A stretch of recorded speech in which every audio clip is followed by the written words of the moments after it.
Welcome to the podcast series on sexual health for seniors with Dr Sue and Bernie O'Brien. This podcast series is based on conversations with seniors about sexual health, sexual desire and related matters.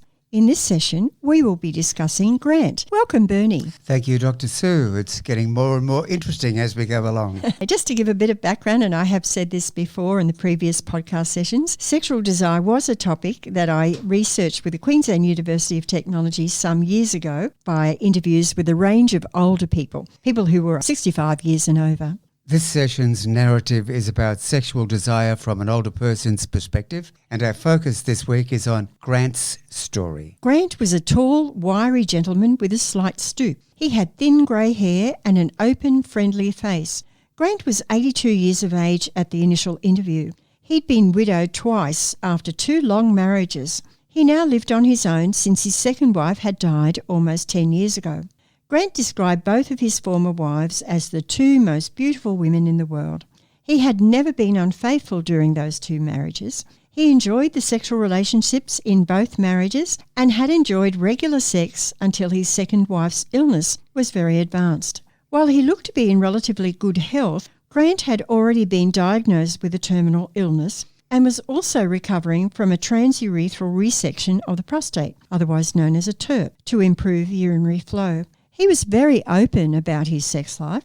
In Grant's words, early in the piece, sex was very religious, very often, 2 or 3 times a week, and that lasted until she got very ill. She was about 64, 65. She got emphysema. She used to smoke like a steam engine.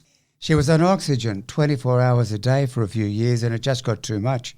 I had to put her in a nursing home in the end, and that was about it. Grant appeared in relatively good health, although he had been diagnosed with a terminal illness, as I said. Since his second wife died, Grant had been involved in a 3-way sexual relationship with a close male friend, an army buddy, he told me, and a lady who enjoyed simultaneous sex with older men. The 3 would regularly enjoy a meal, which was followed by what Grant referred to as playtime. Playtime involved both oral and penetrative sex. Grant suspected that the lady had a husband somewhere in the background, but neither Grant nor his friend were interested in making inquiries into the lady's life, not wishing to jeopardise a relationship that they all enjoyed. The threesome eventually ended when Grant experienced erectile dysfunction. Since I've had that prostate business, I couldn't get anything up. I was just hopeless. And I think that's what turned this lady off, you know. It's no good if you want these things and you can't get anybody to do it, but at least she's still got my friend. What do you think about that sort of a relationship? I must admit, as a researcher, I'm supposed to be impartial, but I was a little bit surprised that a gentleman in his 80s would be in a 3-way relationship. Surprising to me also, Dr Sue. Well, it shows a lot of stamina. Or maybe it was only the desire to try something different. That's true, Bernie, because I think that is one of the things about getting older. You know, some people, and even myself, I think, you have that sense of time running out. I'm not in a threesome. And your time is not running out all that fast. No, but there is perhaps that motivation, if you like, to be a little bit more adventurous for some people. I actually can't recall how they met or how it was all set up. I think it was something that evolved slowly. And I think it was his army buddy who knew the lady first from memory. And then she obviously must have said she wouldn't mind being a little bit more adventurous, and they were able to accommodate that. Dr Sue, you would know even better than I that all of us human beings are creatures of habit. Sometimes people look at me, because I'm maybe slightly older, I don't know why, but sometimes they look on me as a sort of a source of wisdom. I can't understand that, but they say, what should I do, what could I do? And sometimes I'll suggest to them that they try something a bit different. Right. Not sexually, but in their lives, you know. Just, you know, get up and go for a walk, or you should really stop smoking, etc., etc. Yeah. So, yes, of course, smoking takes away a lot of your breath, apart from all the other health implications as well. So, Bernie, are you saying that you give advice to people? Oh, please. Not as often as you do, Dr Sue.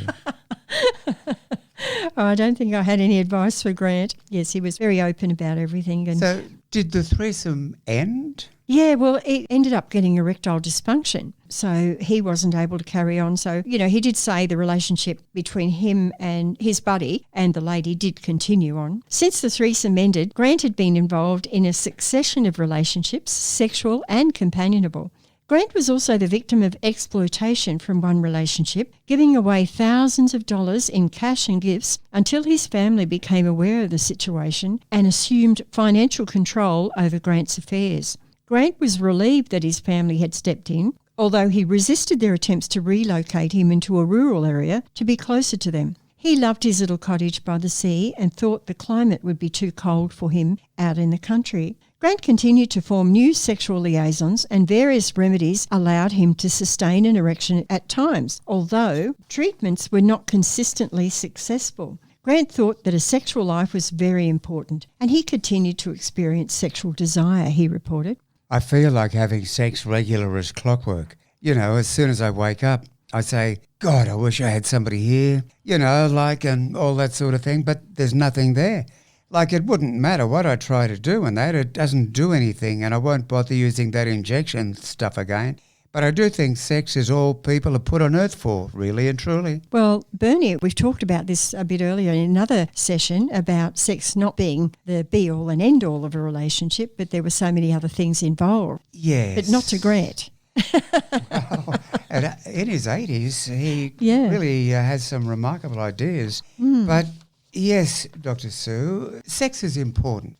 A good, healthy, regular sex life, in my opinion, is an important part of life. And I believe it should be for everybody. But when you think about the other important things in life, it relegates sex to probably a more infrequent event. The important things are, in my opinion, again, are family and friends and interests, hobbies or sport and work. Because without work, you won't have an income, and you need an income in order to do the rest of it. To survive. Including, of course, the planning that you have to do to make the rest of your life happier and more content all around. A structure to your life, do you think? A structure to your life, thank you. And health is not merely sexual health. Health is a very important part of how we're going to go about our lives. And then there's culture. What does our race or our ethnicity yes, what are the restrictions or the boundaries? And often there are boundaries because of that, aren't there? And expectations. What are your expectations, and then how do they relate or gel with the expectations of your partner or your partners or the rest of your family? And then, of course, there's sex. It's in there. It's in the mix. It's pretty important, but it ain't everything. Oh, no, fully agree with you.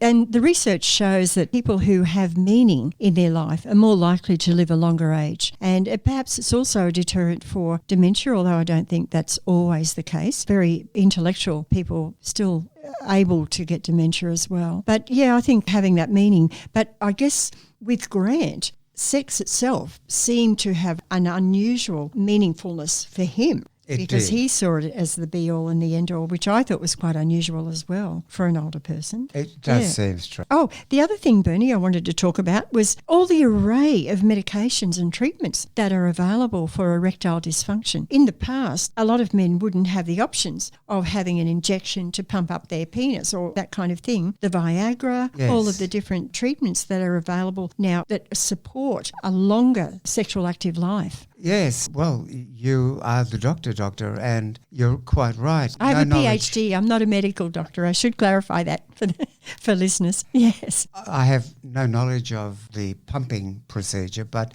I have heard a lot about Viagra because it's in open discussion. And I welcome medication of that nature. When I was at my GP sometime in the last couple of years. I said, are you getting good results with people from Viagra? And he said, yes, we are. And that's good, because if you can prolong the joyful experience that good companionable sex is, then by all means, and if that includes paying $10 for a pill to help you out, and I don't even know what they cost, then good, you go for it. And so you should, because it is an important and enjoyable part of life. It's pleasure. And, you know, our lives always need a little bit more pleasure. So that's right. Make use of it. Yeah, I should just say too, there are side effects from some of those treatments as well. And of course, and no doubt there are side effects from Viagra, but I don't know what they are. Yes, that's right. So, medical disclaimer over. That's right. So if you are thinking about seeking treatment for erectile dysfunction, then discuss it fully with your doctor and be fully aware of all the implications of that. And also, I know from my research too, the other thing that is very important if you're in a relationship is to discuss it with your partner. Yes. Oftentimes, I know, not oftentimes, one of the participants in my research just did go and organise Viagra for himself without telling his wife, and it was quite a shock to her when faced with the effect of Viagra. So do discuss it with your partner. I think that's important too. I promise. So now we were talking about Grant and how he tried different treatments for his erectile dysfunction, because it was very important for him. And he toyed with the idea of using a local brothel to assess his sexual ability. He wanted to see whether he was able to get it up, as he told me. I'd been over to the club and had lunch and quite a few grogs, and somebody told me about this little thing down the road down here. And so I rang up and I explained to the lady, I've just had this prostate operation and I'm just getting over it. And she said, yes.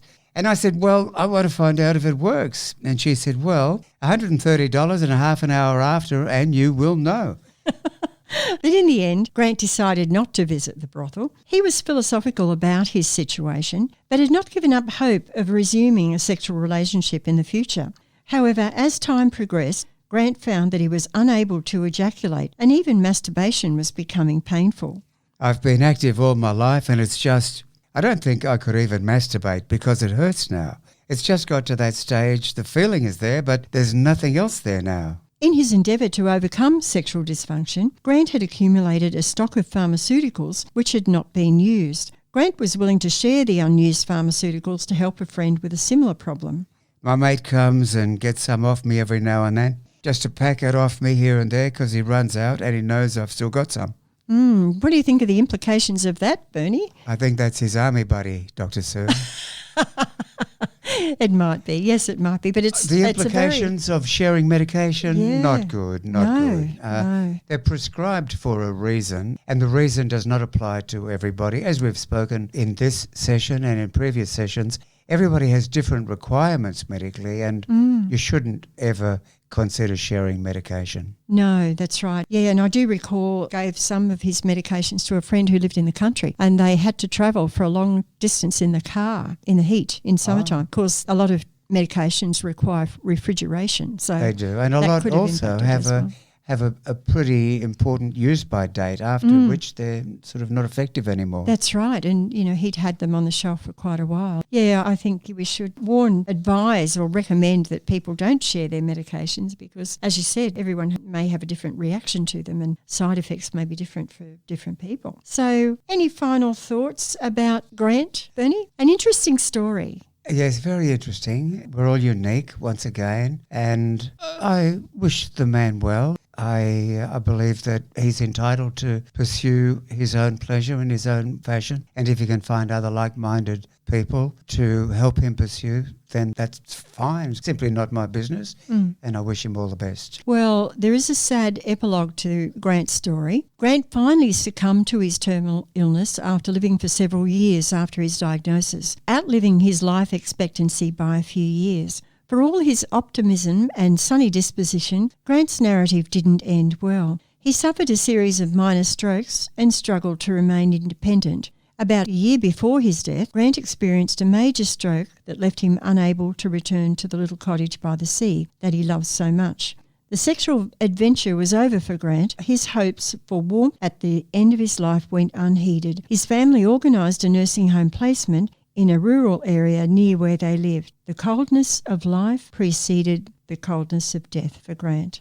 So it was a bit sad. It was the one thing, he loved his little cottage by the sea and he hadn't wanted to move to be closer to his family. But obviously once his health declined even further, they felt that they wanted to have him nearby and keep a closer eye. And I heard this secondhand, of course, when I went around there to find out, and the neighbour told me what had happened to him. So it was a bit of a sad story, and he was a personality that was out there, I guess you'd say these days, and yeah, it was such a privilege to have met Grant. And, I do believe, Dr Sue, that you were fortunate in each of your interview subjects. They all had a unique story. They're very diverse, these conversations, and it gives you a pretty wide sort of a range of issues to have discussed. Yes, that's right. Yes, it has been quite an interesting journey. As I said at the beginning, people said to me, older people won't talk to you about their sex life, but I found quite the reverse. And I think one of the problems for older people is a lot of older people in the past didn't have an avenue or a forum where they could discuss these things. And also there was that power imbalance with medical practitioners. You would think that your doctor would be the one you could talk things over with. But I know from informal feedback to me, people didn't want to talk these things over with their doctor because the doctor knew them well with their ordinary health issues, and these weren't the sorts of things they could easily discuss with their medical practitioner. So you've been listening to Bernie O'Brien and Dr Sue, and we've been talking about sexual desire in older age. The focus this week was on Grant. We'll continue with our series on sexual health for seniors in our next podcast.